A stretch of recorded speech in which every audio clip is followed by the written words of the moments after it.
Hello, everybody. We're back for another episode of All Facts, No Cap. Got Jamie Kelton, aka JK, back on it again with me. Jamie, happy to see you. Hope you are ready to go. Ready to go, honey. Let's do this. All right, let's go ahead and hop into it right now. So Okay. obviously, we see the games that happened this past weekend. Cincinnati Bengals going up there to Buffalo and taking care of the Buffalo Bills and Josh Allen in, let's just say, dominating fashion. So why does it seem like Josh Allen still gets more respect than Joe Burrow? I mean, does he after this weekend? Are we sure? Are we sure? Is that narrative going to be changing a little bit now? I got some reasons for why he hasn't been, but do you think Let's that hear that's it. going to change going forward after Sunday? I feel like it should have already gone forward. And I say that because you look at how for the past 2 years, the Buffalo Bills have lost to the Kansas City Chiefs, whether it was in the AFC title game 2 seasons ago. Last year, they lost in the divisional round. That was a thriller. You saw so many points being scored like in the final minutes. And it seems like Josh Allen got more respect, more credit for losing in the AFC divisional round of the playoffs than Joe Burrow got for beating the Chiefs and going to the Super Bowl. So that's why I asked that question. So many people are surprised that they went into Buffalo and won that game. You see, the NFL was already planning on it being at the neutral site because of the game between the Bengals and the Bills a couple weeks ago, DeMar Hamlin, all of that. So it just seems like Josh Allen is already anointed right up there with Pat Mahomes, and they look at Joe Burrow as almost like he's underneath them. Yeah. Well, this is so interesting. Like we have to have a best. We don't live in sports in an abundant world where we can, like love all these guys, idolize these guys for each having their own special thing. One has to be the best, and that's it. One has to be the strongest. One has to be the fastest. One piece the furthest. Like it's so obnoxious. Like, right? I think that's just like a guy thing. Like if you're not first, you're Pretty last. much. We have to, like you said, anoint someone like number one. But no, I think our sample size with Josh Allen is longer to start off with, right? We've had two, arguably three more years with him because Joe Burrow got hurt because of his knee. So our sample size is longer with Josh Allen. That's number one. When you look at how he plays the game, he has more highlight reel plays. Exactly. It's a little bit more exciting to watch. He throws those 70-yard bombs. He's got this big, strong arm. He hurdles defenders. He's like stiff arming you, right? So he's more almost exciting to watch as an athlete.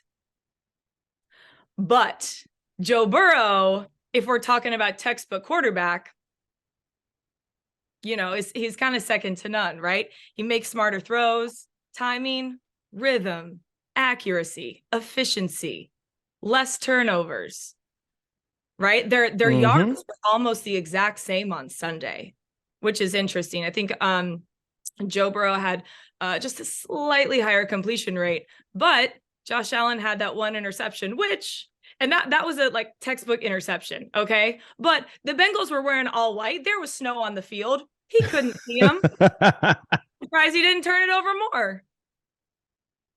So yes, I don't know. Okay. So I think Josh is more exciting to watch. We have, like I said, a bigger sample size watching him. He's the better runner, but Joe's a better passer. He makes better decisions. He's better at the quarterback position, but Josh Allen puts that little sparkle into it that Joe Burrow doesn't. And I think that also exists in his personality as well, and we're going to get into our whole little dating spiel later, but that's like a turn on for me. I am more attracted to Josh Allen than Joe Burrow. And again, I'm like the 1% of women also like don't like accents. I know. Like that's my hot take for this week. I am more attracted to Josh Allen than Joe Burrow. I can't wait till we get in that a little bit later. Okay. So, I think that a lot of it boils down to pretty much the same comparison between Steph Curry and LeBron James. And when you think about who has actually changed the game more, it's Steph Curry, because now the game's all about the three ball. It's all about spacing. You now got centers who are shooting 3-pointers at 40% type of clip and success rate. And when you look at LeBron James looks like a transformer. Like he's 6'9", he's 250, he's got 6% body fat. So like he just looks like a specimen. You look at Steph Curry, he's 6'3", what, maybe 180, 190, I don't know. He's kind of built kind of wiry. Steph Curry looks like the guy who plays ball at the rec gym, at the rec center. You know, somebody that just comes up there, he's just going to go shoot a couple of threes and this, that, and the other. So with LeBron James, he just looks more like a specimen. And I think what you just hit it right on the head with Josh Allen, because Josh Allen is built like a literally like a water buffalo. He's about 6'5", he's 240, he can run really good, he can throw 80 yards in the air. So because Josh Allen has more of that Paul Bunyan type of look to him and that type of style to his game, it's much more animalistic. It's much more alpha-ish. And you see Joe Burrow, all he does is just simply throw dimes. That's all he does. He's not going to come out there. He's not going to wow you with those certain plays that Josh Allen or even a Pat Mahomes will, but Joe Burrow just simply gets the job done. He has to go. Josh Allen was like doing bench presses and Joe Burrow still putting product in his hair. That's why his arm's stronger. So that to me is why it appears like Josh Allen still gets more respect, because mind you, Josh Allen, great quarterback. There's no doubt about that. But we see that Joe Burrow in just his second year, mind you, his rookie year was shortened with an ACL injury. In his second year, he took his team to the Super Bowl. They came back from being down 21-3, beating Pat Mahomes in the AFC title game at Kansas City to the Super Bowl. And Josh Allen has not gotten over that hump yet. But with Joe Burrow, because he doesn't have it, because he doesn't do it in that fashion, I think we all as humans, we relate to the transformer. We relate to the guy that looks like the gladiator, LeBron James, people like that. And so whenever it's somebody that's the antithesis of that, whether it is physically, whether it's mental, what have you, that's what we tend to not give them as much credit, because they do it in a much more, let's just say, finessing type of way than the brute strength, physicality, things like that. Yep. Power versus finesse. Why can't we just have both, Stan? I agree. You just have it all. You have it all. You have power and finesse, right, man? I would like to think that I do, but so yeah, to me, I think that it's going to be interesting, especially with these AFC title games coming up, because if Joe Burrow wins this game and they go again to the Super Bowl, even if they lose it, I just don't see how you can put Josh Allen and Joe Burrow in the same sentence anymore. Yeah. I agree. Now, this one's going to be a good one. Since we're talking about Joe Burrow, let's go ahead and throw Jalen Hurts into the mix. That both of them are solidifying themselves as the upper echelon quarterbacks in the league. You see Jalen Hurts going to be a starter in the Pro Bowl, much deserved. Exactly. You know, and Jalen Hurts, with him being from Houston, Texas boy, I got to ride with him. But both of them have had, let's just say, unusual routes to the NFL as far as transferring from one powerhouse school to the other.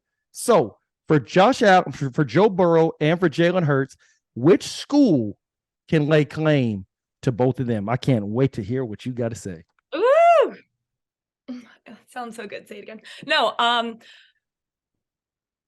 Joe Burrow didn't really play a meaningful game at Ohio State. Exactly. The Ohio State fans that are trying to claim him, I get it, because he's still playing like inside your state now. He's from Ohio, right? But I don't know. No, he wasn't a meaningful fixture in your football club.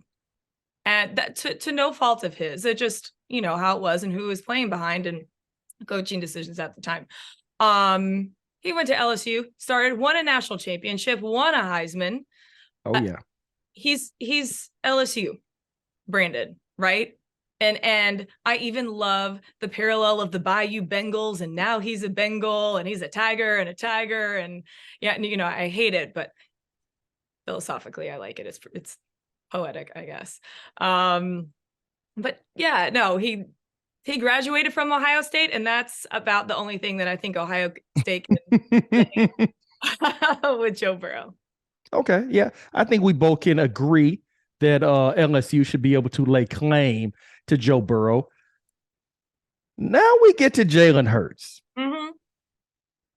Which school should lay claim to him? So I don't know if you watched the Sunday night football game when they played the Cowboys. Stan, did you see, you know how they always announce like where they went to school? Mm-hmm. Did you hear what Jalen said? I did, but you know what? For everybody listening, go ahead and refresh everybody's memory. Jalen didn't say Alabama or Oklahoma. He said his high school. Mm-hmm. Channel View. So number one, I think that says to the American people, all right, that he feels tethered and feels bound to both schools, that he has love for both of them, that they both have played a huge part in making him the player and the success that he's had. Number one. So I think with Jalen that it's not a one or the other. Sure, his last stop was at Oklahoma. He got drafted from Oklahoma, but he graduated from Alabama. He started at the University of Alabama as a freshman, as a true freshman. Okay. Started his whole sophomore season, even through the SEC championship, first playoff game. You know, he was only benched at halftime at the national championship. Yep. And then, you know, I'm still waiting for the 30 for 30 when they show next year at the SEC championship when we're playing Georgia again. Here's the deal, right? If you want to beat Georgia, you just need to put in your backup quarterback at halftime. Like, I don't know why no one has figured that out. We've shown it 2 years in a row. Come on. But we had three years with him. Okay. 3 years. He won a national championship at Alabama. Mm-hmm. What do you do? What do you do in Oklahoma? He started. Yeah. I mean, I think he had a great year. Yeah, I mean, yeah, he had an okay year. And I think he was only, you know, one of the runner-ups for the Heisman. So, you know, he's just kind of had an okay year. Yeah, I definitely understand. Here's where I push back on that. I'm not going to sing the high praises, and I'm not going to consider myself tethered to the girlfriend who dumped me on national TV. Mm-hmm. And like you said, he was benched at halftime of the national championship game. Then actually stayed another year at Alabama, then transferred, and he got drafted to the NFL out of Oklahoma. So I understand he went to both schools. Both those schools are historic. Both those schools are considered the blue bloods of college football and are soon going to be conference foes. But for me, maybe it's just the ego in me. Maybe it's just the animalistic alpha in me. But they benched you at halftime national championship game, and then you go to Oklahoma because they weren't going to start you anymore. So that to me is why Crimson Tide fans can all of a sudden go and want to, you know, scream his name now because y'all were perfectly fine, wouldn't let him ride that pine after he got benched in that national championship game. If Jalen was doing his job, if he was playing like he needed to be playing, then we wouldn't have benched him. I'm not saying everyone's football career is linear. And in a trajectory that goes upwards and to the right, just like year over year. But he was the starter for 2 years. Yes, he was. And within those 2 years, got y'all to the national championship game. So like he got you to the natty. He got you there. So he clearly was playing the way he should have been playing because he was the quarterback of the team that got there. We can't claim him because he was underperforming in one game and we benched him. So then now why do y'all want to claim him? Y'all should actually not want to claim him as man, that guy couldn't get us over the hump. No, that's not true. That's not true. And Jalen played a ton the next year. Yes. I remember distinctly, but he was not going to be the starter anymore. It was to a show. And that's when he transferred to Oklahoma. And, you know, he played okay there. I think he was just, you know, one of the runner-ups for the Heisman and obviously made a lot of plays for Lincoln Riley, as we can see. If you want to, you know, play apples to apples there, Stan, then you can compare, the Big 12 to the SEC competition. All right. So, well, I don't know if you really want to go down that road. But what I am saying is, Alabama fans love Jalen. There's no ill will towards him. He did a tremendous job for us. He is one of the classiest quarterbacks that we've had. It's not so much about claiming him. It's about being happy for his success and rooting for him. And I think when he was on Manning Cast a few weeks ago, he had 2 paintings behind him, and one was in crimson and the other one was in maroon / crimson. No, it's crimson and cream is Oklahoma. Okay, so just for the sake, yes, it's like it's like maroon, scarlet, crimson. It's not maroon. To me, it's all the same. Oh, like, come on now, you really can tell the difference between. I gotta go. I just got so busy just now.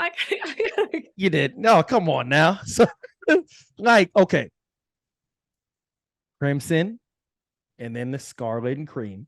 Yeah, it's scarlet. Right? No. Ohio State is scarlet. Yeah, exactly. That's scarlet. No, so Oklahoma's crimson. Is what? Crimson and what? Maroon?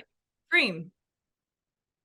Okay. All right. We'll go ahead and leave it at that. So I think that's right. So just for the sake of this question, if he goes into the College Football Hall of Fame, which school does he go in as? Well, I don't know the stipulations and the precedent around that, right? I don't know who gets to make that decision. Me neither. They haven't called me to ask me my opinion, just you. So I don't know how that works. Is it the school that you graduated from? Do they give the player the choice? I think in baseball, right? You get to choose, right? Because who am I thinking of? The Braves had a catcher, and he played for us forever, and then he went and played for the Yankees, and he retired as Brave. You're not talking about Javi Lopez, are you? No, but that's my number one Braves crush. I can't believe you just said that. we love. So number 8 in your program, number 1 in your heart.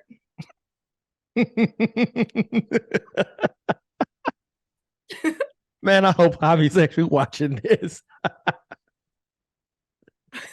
Okay, all right. So look, now we'll go ahead and we'll go. Number in the comments. Don't worry, fellas. I got you. I'm kidding. So now let's go to the next topic. We all see what happened. Tampa Bay versus Dallas a little over a week ago. Clearly, the Buccaneers did not come to play. I can't even say that they left their game on the plane because they played at home. So we see that was an ugly fashion. The Cowboys went on to dominate the Bucs, and we see how everything is played out this past year for Tom Brady, everything going on in his personal life. And we see that the ultimatum that was given to him. Did Tom Brady make the right decision coming back to football this past season for the Tampa Bay Buccaneers? Well, I don't think that you can make the argument that just because he had arguably his worst year of his career that he made the wrong decision. The man is, he's still the GOAT. He's a tremendous football talent and he loves to play. And I don't think it's ever the wrong decision to choose something that you love.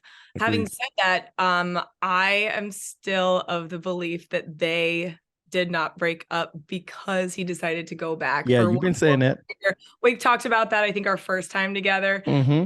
I think there was some other stuff going on. I don't know whether it was cheating. I don't know whether it was like the what's it called? The crypto whatever. Yeah. You know what I'm talking about. But I have some internet sleuths that could probably give you a lot more detail on that than I can. I had one of my best girlfriends who's another huge football fan just moved down to Tampa. She's like, I had to move down here just to see what the facts are with Tom and Giselle. That's not why she moved down there, but yeah. So no, I don't think that it was the wrong decision just because he had a bad season. I don't think this is going to be his last season. Yeah, if we know anything about Tom Brady, he if he doesn't go out on top, he wants to go out more on top than he went out this year. There was just like this dark rain cloud over this whole entire season for him. And yeah, the whole NFC South sucked. And they were like the best of the worst. But yeah, I don't think we're gonna see him in Central Florida next year. Yeah. I definitely don't think he's going to be back. Now, Somewhere else. do I think he's going to be playing? Yes, I do, but I definitely don't think it's going to be in Tampa Bay anymore. And I think that as an adult, happiness is always got to be your North Star. And I think that for him, Tom Brady is not the type of person that can just simply go retire, take his kids to school in the morning, go home, do a little yard work, maybe go and, take up painting or pottery class or something like that, and then go pick his kids up and then be home in time for dinner at 7 o'clock or whenever people eat supper. And I think that he knows that. We saw how last year he signed the deal with Fox that right after he's done playing, whenever that may be, he's going to go right into broadcasting for a truckload of money that Fox is throwing at him. And that to me is why win, lose, or draw, he still made the right decision, because you got to be happy. Because if you're not happy, then you're also not the person that your spouse fell in love with. And I think that you have to be your best version of yourself, aka happy. Otherwise, you're doing a disservice to especially your spouse, everybody in your family, your kids, what have you. So that's why I'll forever think that if that's what he ultimately wanted to do, come back, play football, because that's what he loves, because he doesn't have any other hobbies. Like he doesn't like to play golf like Tony Romo, and he doesn't like to go on these spiritual retreats or vacations like Aaron Rodgers. That's why I think that if you want to be happy and playing football until you're 50 is what makes you happy, then that's just what it's got to be. Yeah. 100%. Oh, okay. I was just sure that you were gonna. Tonight's weird. Tonight's weird. Why are we agreeing with each other? I know, but I feel like this next one, okay, we're about to go ahead and really have an interesting debate on this one. So now we're moving on to another complete genre. So we've always kind of talked about. That's a nice little transition, though. Stan, like, do you see how we really moved through this? Moved from Joe Burrow to and Josh Allen to Joe Burrow, Jalen Hurts, then Tom Brady in marriage. Now we're moving into dating and exactly. I'm getting better at this and all that. Look at that, just beautiful flow of the show tonight. I love it. So we've talked about the issues that one gender will have towards another. Now let's talk about turn-ons or green flags that one may have towards the opposite gender. Yeah. I'll let you go first. You know what? Fine. Uh-oh. No, I always go first. I mean, ladies first, so I'm giving you the floor. Yeah. You never want to go first in overtime. Well, in college anyway. In the NFL, I guess you do. All right. All right. I'm going to use something that you do to start out with. Oh, yeah. I love it when guys take the initiative to give you a random nickname that has to do with your name. Okay. They don't ask you if people call you that. You're just like, JK, we've never talked about that. Or if they call me James or Jay or Jamie girl or JK or whatever it is, and you just start saying that, love it. Okay. Good to know. Okay, that's number one. If I'm going to meet you out, right? Let's say if I'm going to meet you out, let's just call a spade. Stan, you're always going to get there before I am. Okay. I can believe that. Yeah, I can believe that. The key to getting me somewhere on time is telling me about 45 minutes ahead of time. Well, I was going to say 30. Yep, I will always be on time, right? If you want me there at 8:30, tell me we're meeting at 8. I will be there at 8:30. All is right in the world. The quicker you learn that, the quicker we will never have a fight about it. And I will tell you that right away. Good to know. But what I think is really attractive is if you ask me what I want to drink and you have a drink waiting on me when I get to the bar or the restaurant. Now, I think there's two sides to this. Number one, it's polite. It's a gentlemanly thing to do. It shows like proactivity, right? You're thinking ahead, and I'm like, oh, look, you're taking care of me. You're already, that's really attractive to women. But it's also because you're waiting on me at the bar. You probably want to hold down that other seat with the drink. So yeah, that it serves like two purposes. But regardless, it's still super attractive. I was just out with a girlfriend of mine, and she has a first date with a guy on Thursday. They matched on a dating app on Sunday night. And we were sitting at the bar, and he texted her while we were sitting there saying like, hey, Lauren, it's Joe Burrow. And like, hope you're having a good week. Are you still up for hanging out on Thursday? I think we've talked about this every episode. The man with the plan, right? You asked her out on Sunday, you followed up on Tuesday to confirm. Then I would like another text Thursday morning. If it's like one of the first few times we've gone out, right? To say like, hey, we're going, like maybe he doesn't have like the reservation or the plan yet, right? But it's just, okay, yeah, Thursday we're going to do drinks. Cool. Then Thursday you text me again, say, hey, meet me at bar X at 8:30. So I think if it's Wednesday night and I'm going out with you on Thursday and we talked about going out on Sunday, I am going to assume that we are not going out on Thursday. Because he didn't check in. Right. I can see that. Sounds like you think that is unreasonable.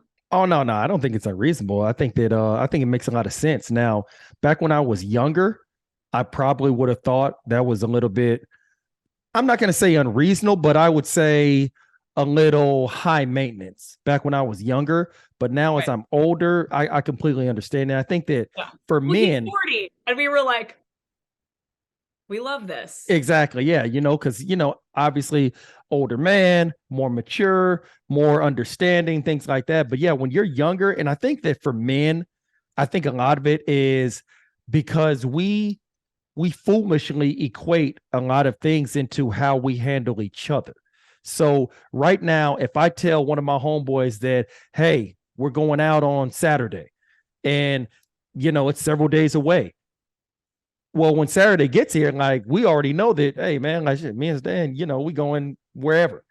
Right. So that's where I think us as men, we just think that, well, we already made the plans. So like we didn't call the plans off. We didn't cancel the plans. So as long as nobody says anything, that they're still on. And women tend to think that, well, you didn't follow up, you didn't check in with me. I assume that they were off.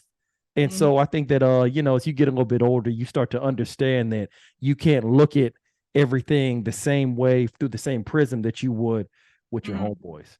Yeah. Something else I'd love, that's just probably a little personal thing. My whole life, my family has always said safe flight before you take off on an airplane. I say it to my girlfriends, say it to my parents, say it to everyone. If you're traveling, it's always safe flight. So I expect the safe flight. So, but it's definitely a green flag. If I tell you I'm traveling and you do that.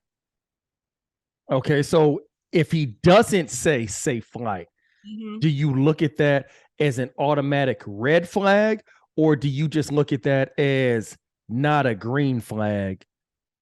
Because, there's a slight difference. Yeah. Like, do you hold that against him is what I'm asking. That's a great question. I would classify that as not a green flag. It's not a red flag, but it's not a green flag. But that also depends on what other green and red flags he has displayed as well. Okay. All right. Okay. And which one's outweighing either, right? So that flag could, get a little pink if there's some other red flags. But if we are just classifying it as a not green flag or a red flag, I would put it as a not green flag. Okay. All right. So now it's my turn. Oh, for one, green flag for me is definitely confidence. I think that being able to own who you are, really truly believing it, and also being able to have You're that going banter. deep, and I'm talking about nicknames.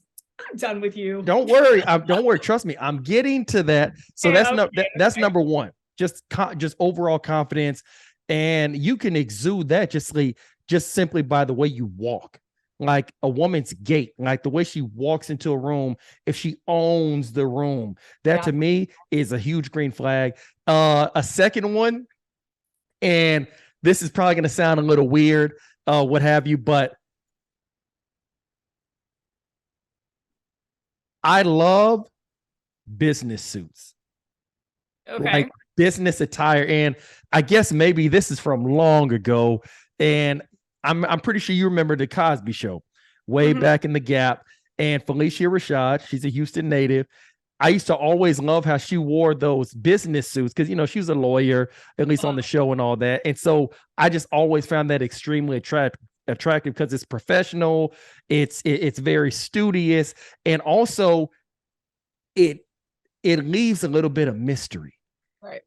And you know what I mean when I'm saying that. I do. So that to me is always that's always been a turn on / green flag, whatever you want to call it for me. And then I'd say third, I would probably have to go with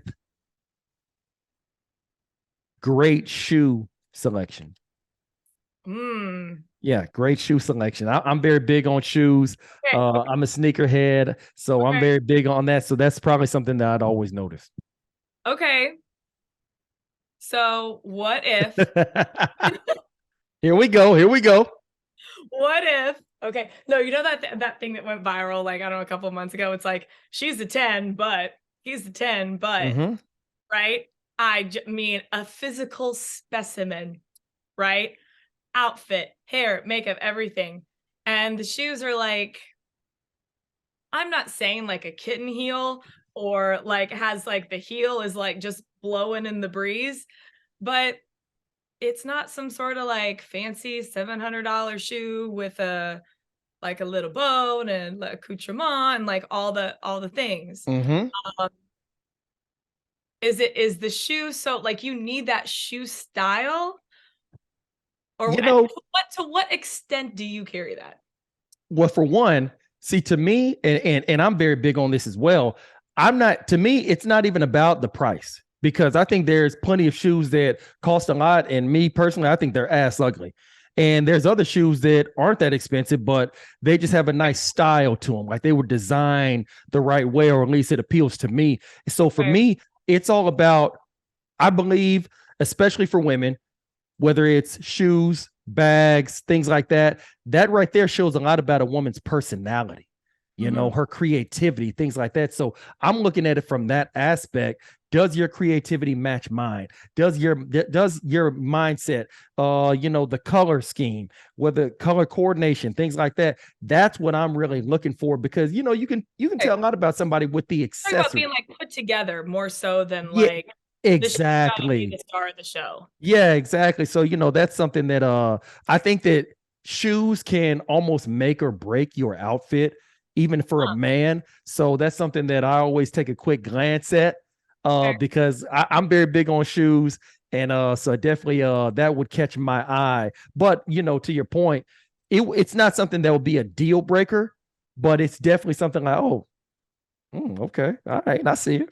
I have a question for you. What about facial piercings? How do you feel about like a nose ring, like an eyebrow ring? Everybody's doing like this thing now.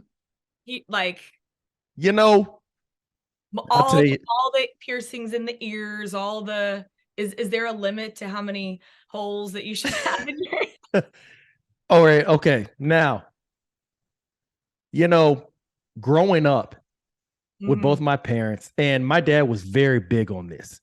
And my dad does not like piercings. He doesn't.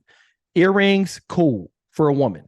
For a man, he always thought that if any man that wears an earring is, you know, my father's old school. So he thinks that, there's something wrong with him if he's willing to walk around with an earring in his ear. So I remember, so I had to say the same thing. Yeah, so I had to sneak. Oh, wait, and he's also from South Texas. So. So I had to sneak getting my ears pierced way back when I was a freshman in college. And so I wound up getting pierced. But, that type of mindset obviously probably rubbed off on me a little bit. Like I said, as I've gotten older, I really think it's all about the presentation. I really think about how it's all put together. And, I can tell you like this. I think that a nose ring, if you do it the right way, is extremely attractive within a woman if it's done the right way and it's done in the right tone. It's done in the right. What is the right tone? Define that for us. We are I think that it's all about how it's put together. Like sometimes somebody will ask me, "Hey, Stan, what's your type?" And I can't exactly say this is my type, X or Y or Z, but you know it when you see it. And there's been people that I've seen with a nose ring that I thought was, that's kind of, like that they need to take that out. Or there's sometimes I've seen like, oh man, I really, really like that. So I really just think it's all about just how you put it together because everything is a masterpiece. We're all as humans, we're a masterpiece. When you step outside, that's your masterpiece, especially if you're going to a place, a bar, a lounge, a concert, a wedding, someplace where you want to look your best. You're putting forth your masterpiece for the entire world to see. So I'm just a big component on, is it well put together? And does it work? Because even like myself, there are certain things that look great on this guy over here. I don't feel like they would look great on me and vice versa. So I think that when you really break it all the way down, as long as it works for you, your body chemistry, your body type, your contours, your style of hair, things like that. I think as long as it works for you and as long as it's well put together, I think that pretty much anything can be attractive. Okay. I feel like this could be like a red flag or green flag for guys. Uh-oh. So if it's the first few dates, okay, do you expect a girl to pull out her wallet and offer to pay? Is that, or you don't even think about it and you're like, no, like I asked you out, like I got this. Is it a red flag if she doesn't, or is it just not a green flag, or you don't care because you're like, I got you? Do you want to see that or no? I'll tell you this. That question really boils down to who's the one who planned the date or, asked about the date. That's number one. Number two, it also depends on the man's intentions. And number three, supposed to know your intentions. Okay, listen. Okay, and listen, and trust me, and then that'll kind of lead us to the next topic. Okay. Oh yeah. If a man is courting a woman with long-term intentions, he probably is going to want to make sure that he pays because he's courting her. If he's not exactly having long-term intentions, I think you know what I mean when I say that, then he may not want to spend as much money, and him going half with you or you paying, things like that, that's more advantageous for him because he's in it for a good time, not a long time, like Drake says. Sure. So I think that it really boils down to a lot of that. And then also just where that man is at in his life. Just because, when you're younger, you at times tend to be a little bit more, let's just say, fearful. You tend to be a little bit more worried, skeptical about a female dating you for the wrong reasons, having ill intentions, things like that. And once again, like I said, as you evolve, as you get a little bit older, you start to see things from a different perspective, whether it's just simply being chivalrous and not being a doormat or not being a trick or something like that. So like I said, when you really break it all the way down, whoever asks for the date, I do believe in a lot of times, if she's asking you out, then it wouldn't kill her to go ahead and at least offer. You'll go ahead and be, no, I got it. But at least would that turn you on though? Like, you wouldn't even be into that though? Because I'll tell you this. Listen to me very carefully. An independent woman, oh my God, that is unbelievably sexy. I'm I'm not saying anything against independent women, but I'm saying that especially in the beginning, right? If you're a Yeah, masculine man and it's a feminine woman, there are like gender roles, right? absolutely. The man is the provider and the woman is the receiver, right? So that sort of switches that and puts that off balance. So as a man who is a very masculine man, an alpha man, would that turn you on or off? And I'm the one to ask her on the date. No, no, no. No, if she asked you out, like let's say you're talking to a girl at the club and like you're like flirting, you're hitting it off, and she's like, well, why don't we go to dinner like next week? And she like kind of takes that away from you when you were like trying to figure out like how you were gonna ask her out and all that stuff. No, it wouldn't. I wouldn't look at it as a red flag, or I wouldn't look at it as a turn off, because that's simply her seeing something she likes, something she wants, and she's going for it. So it wouldn't turn me off. It would be definitely like a change up, like a curveball. Like, oh, I didn't even have to, try to steer the conversation towards, hey, Yeah. what are you doing next weekend or something like that. So it would definitely be a change up, but no, I wouldn't be turned off by it. I wouldn't. I feel Interesting. like, Maybe we can, no. Maybe we can like unpack that one further. okay, yeah. We'll unpack that one for later. So, okay, now here we go. And this is a conversation that I feel like I've been having a lot lately. So I'll just go ahead and I'll ask this. And this goes for men and women, because I've been having these types of convos with homeboys and homegirls as of late. And why is there a refusal to accept the known correlation between a certain type of energy or personality and its specific and known character traits that come along with it? So I understand what you're saying. I feel like for the audience, can you Okay. give them a little context, give them a little example before All I right. go on that little tangent for you. Okay, so I'll go ahead. I'll throw it on us, man. Okay. So I got several homegirls that obviously they tend to fall for the F boy. You know what I mean when I say that? And because, they'll tell me, Stan, he's got so much energy and he's energetic, he's fun, he just got certain type of swag to him, the confidence, et cetera, et cetera, et cetera. Wait. Can I interrupt you really quick? I go right learned ahead. today about this type of guy, a word that the kids are using these days, and I lost my mind. They are calling that now Riz. Have you heard of that? No, I have not. Oh, you know what? I take that back. I have heard. Yeah, down here, a lot of the kids are using motion, but yeah, but I've also heard Riz. I've also heard that. So Riz is short for charisma. He's got the Riz. Wow. Yeah. Man, I really am. And I was like, okay, so yeah, so the F boy has the Riz. Yeah. And that same energy, that same Riz is also what makes him want to be outgoing, maybe even a little bit flirtatious. Most of the time, it'll be innocent, but flirtatious, and just being a boisterous people person. And there's at times that may lead to a little bit of infidelity, not always, but some of the time. And so they'll talk to me about these issues that they're having with guy X. And I tell them, listen, that type of man has certain character traits.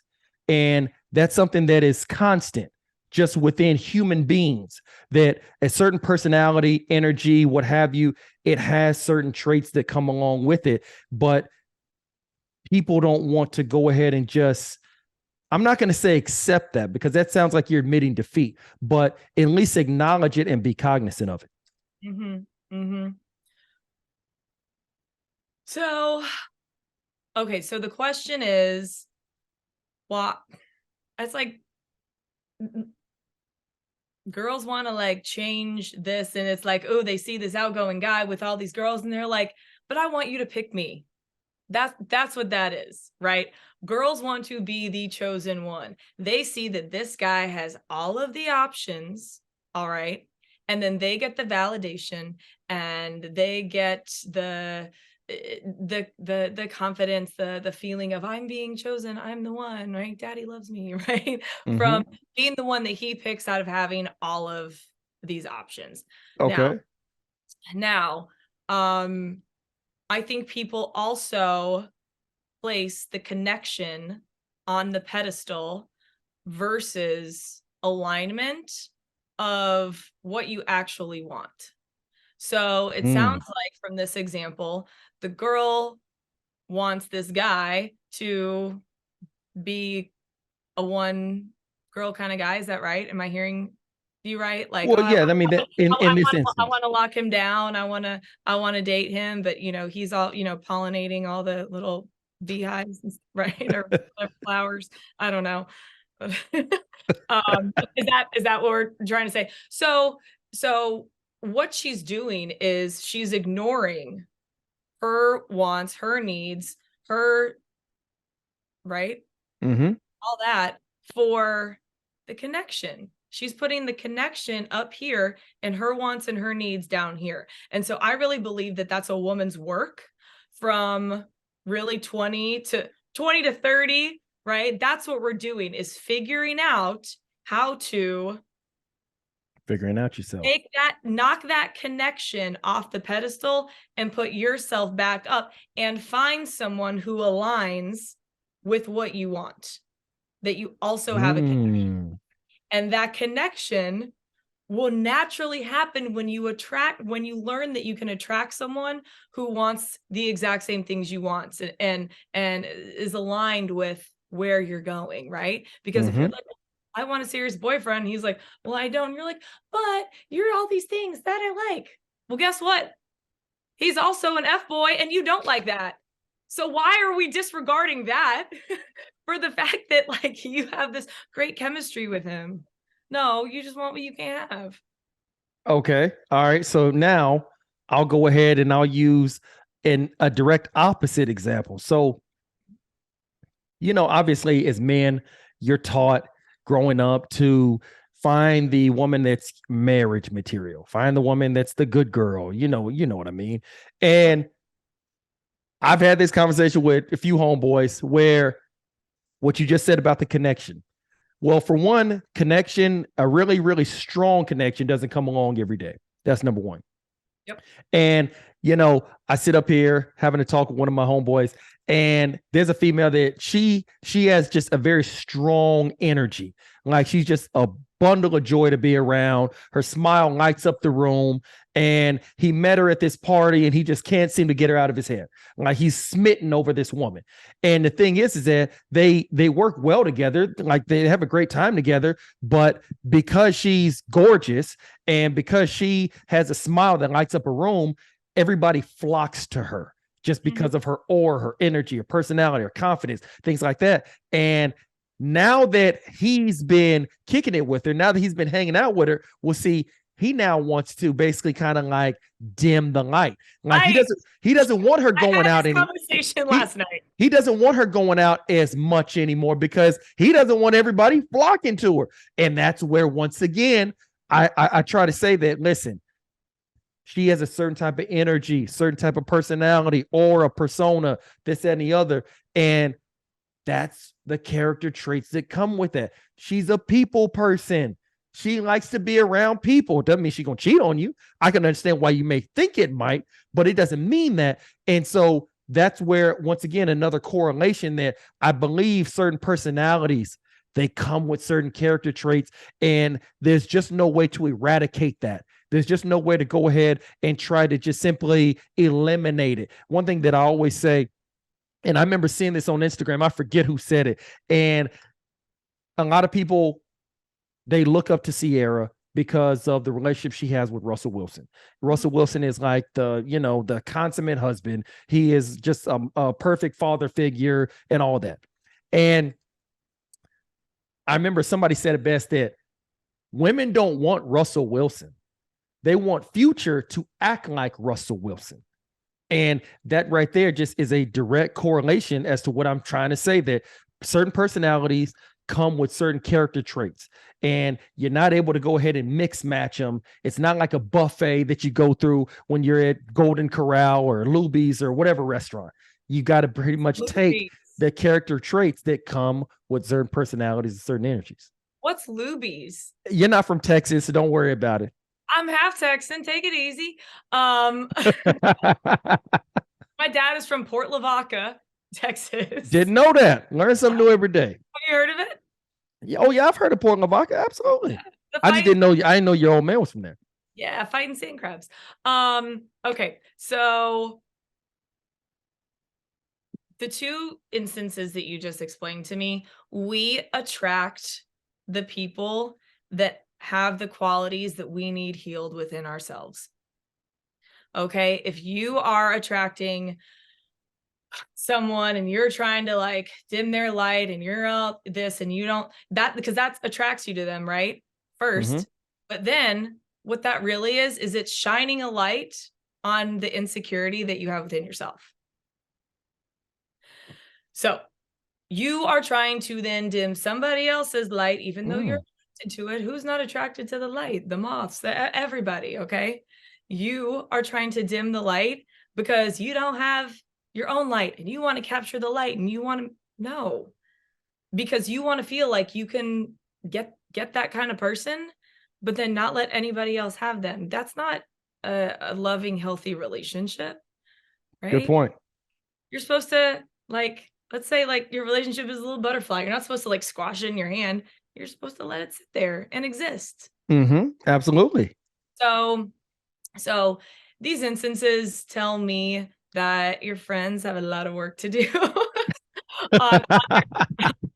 on themselves, because what's going to happen with this guy is he might still be attracted to the same kind of woman after he heals this, but after he heals this insecurity, he won't feel the need to shut her down or make her not be who she is. And I have been in that relationship many, many times. You've been, hold on. You've been in what relationship many, many times? The dim your light relationship. Okay, so now let me ask you this. Okay, so the guy tried to dim your light. Did he ever say why he wanted you to dim your light or have any reasoning behind it whatsoever? These guys start to make you feel bad for who you are. And they start to use it against you like there's something wrong with you. Like he used to tell me like I had no friends, that it wasn't like a good thing, that I've done all these things with my life, pageants, cheerleading, dancing. I would never want my daughter to do that. What the hell are you dating me for? And that was something that you were bragging to everybody about when we first started dating. And now you're trying to make me feel wrong for being me. Wait, what? But what that does is it just exposes an insecurity within them. Because they can't handle it, because they don't have the riz. Maybe the riz. Well, they do have the riz, but Stan, I remember going out to dinner with an ex-boyfriend, and the hostess at the hostess stand, we walked in, she goes, "Oh my God, you're so beautiful. Oh, your girlfriend's so beautiful." And he's like, "Oh, well, what about me?" That would happen over and over and over again. That wasn't like a one-time like cute joke, right? Like that's cute if like it's like, no, it was never, "Oh my God, I know, isn't she? I'm the luckiest guy in the world. I'm so proud." Da, da, da, da. I mean, you don't have to like go on and on like that, but I'm just giving you examples of possible phrases you could have followed up with.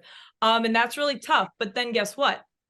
I stayed in that way too long, and then it did dim my light. And then I felt like there was something wrong with me. And then I was completely screwed up, like trying to win his affection back and try to be better, because he had me convinced that like I wasn't good enough for him, when it was completely the opposite to begin with. So it was hard work to then realize, wait, no, I am all of the things, XYZ. Everybody does love me. I have all these things going on. And how dare you, if you don't like what I got going on, then don't date me, right? But then it was my work to leave that relationship. And I stayed in that way too long. And so once I, like I said, put myself back up on the pedestal and took him off, then, and you heal that, then you can attract someone who loves and respects the light and wants to just watch the light flicker on its own and enjoy it and support it and be around it and have fun. Okay. I like that. So I'll say this. The thing that about men is that as a man, we always know what our league is. And we know when a woman is out of our league. We know it from the very moment that we meet the female. We know from the very moment. And anybody who tells you different, trust me, he's lying to you. So as a man, when you meet a female and you know she's out of your league, and somehow, some way, you're able to convince her to date you anyways, that is always your biggest fear of, oh my God, did she wake up this morning and realize that she's out of my league and now she's going to go and try to date somebody who's in her league or whatever you want to call it. So there's always that constant fear. And I think that probably like what you were just saying, that's how it comes out. But as a man, you always know when a female is in your league versus out of your league, always. Well, and the league is relative, right? Yes, it is. Very relative. And no, but inside yourself. And I think that once you have confidence in yourself, your league can change, right? If you know very much, if you know what you bring to the table, right, you're in a different league, right? I think so many guys focus so much on their career and how much money they earn, and I get that. That's just like a natural male thing, and that's great. It's not a bad thing, but there's not a lot of focus on the inside part, right? The who you are as a person. And when that's misaligned, right? It's like, okay, well, I only got this, but I don't have anything else going on. And she's got all this going on, right? It's like, I don't have the light. I got the bank account, but I don't have the light. And I'll go ahead and I'll explain why that is. And it's because of social media. It's because of mainstream America, or should I say mainstream planet Earth. And when you really break it down to the simplest, most minute point, what do you see the majority of going on as far as the choices or the selections? Because at the end of the day, my man Warren Sapp, one of the greatest ever, used to always tell me, say, young buck, you don't choose the women, they choose you. So when you see the abundance, and mind you, this is just mainstream. I'm not saying this is everybody. This is just what you tend to see on social media, on TV, on the internet, and everything else, that the man with the good job, the man with the nice car, the man with the nice things, he tends to be at the top of the food chain. He tends to be at the front of the line whenever the selections are being made. So as a man seeing that, as a young man, you feel that you need to obtain that to play in the game. I support that. I'm here for it. I'm just saying that a lot of the times there's so much focus on that there is this big gaping hole inside. Oh yeah, no doubt about it. Yeah. And then you see this bright, sparkly light, and you're like, oh. Yeah, and so because now it's started out, come over to my dark side. No. and and I can even take this going back all the way to high school.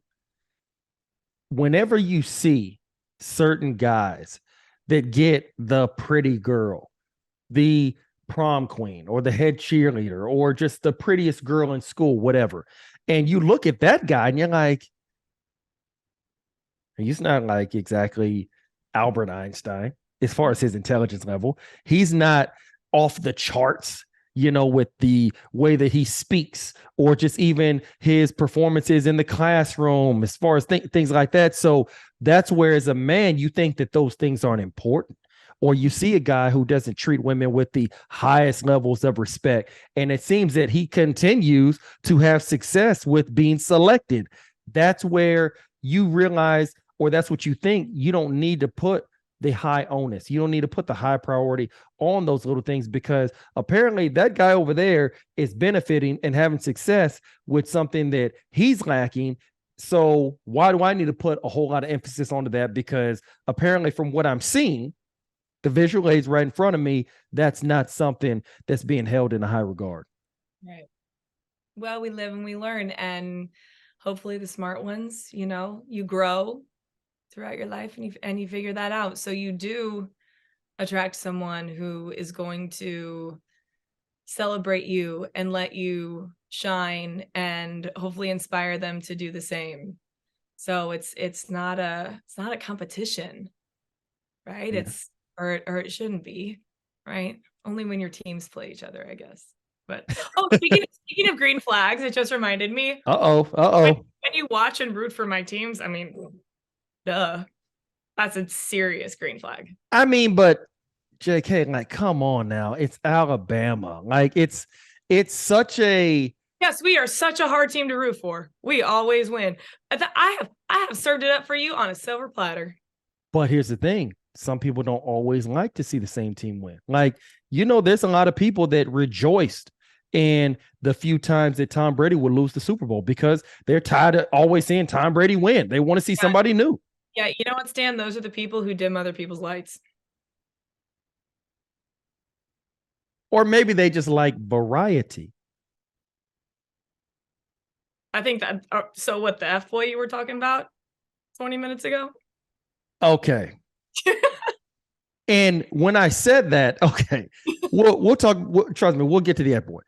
And so even just like in simpler terms, like, so let's say you can be dating somebody that's a homebody and you want them to be a little bit more outgoing, or the homebody wants you to be a little bit more of a homebody, just things like that where, like I said, it's just certain types of beliefs, certain types of mindsets that, it's I think that they just kind of come with certain characters.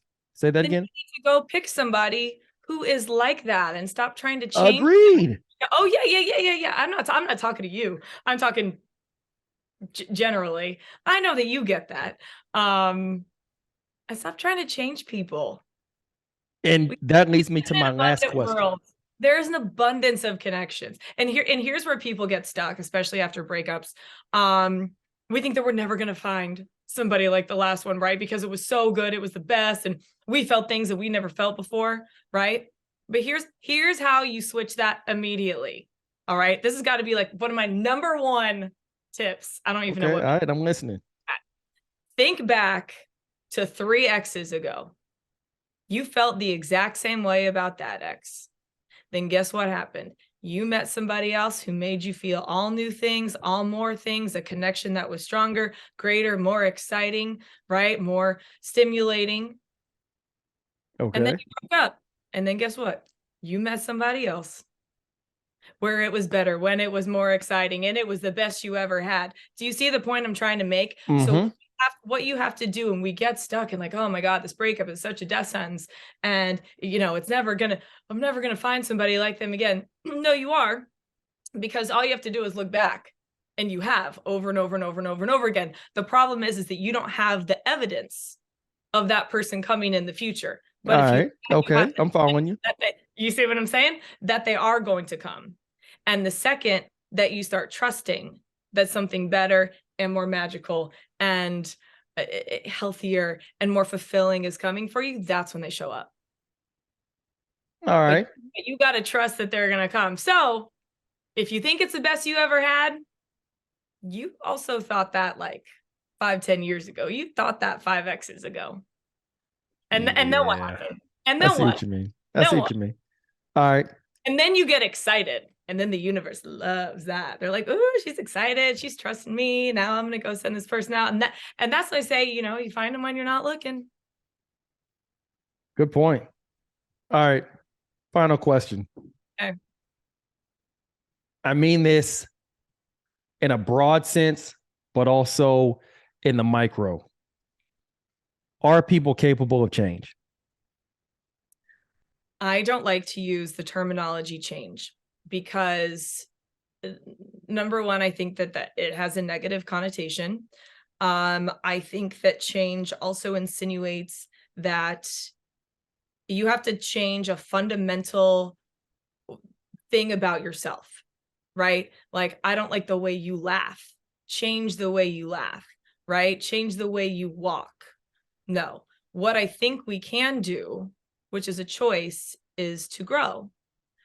Again, if we look back 10 years, 15 years, I don't know, however old the person is, right?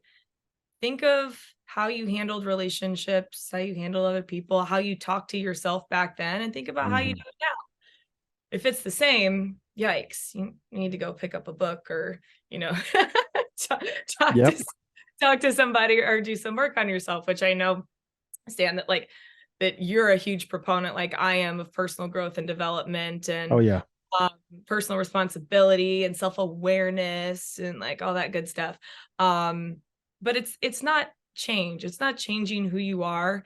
It's growing yourself into being a better version of yourself. Is super cliche. But it's kind of like, I used the word healing earlier, healing and letting go of like the limitations and having awareness around your blind spots and how you show up.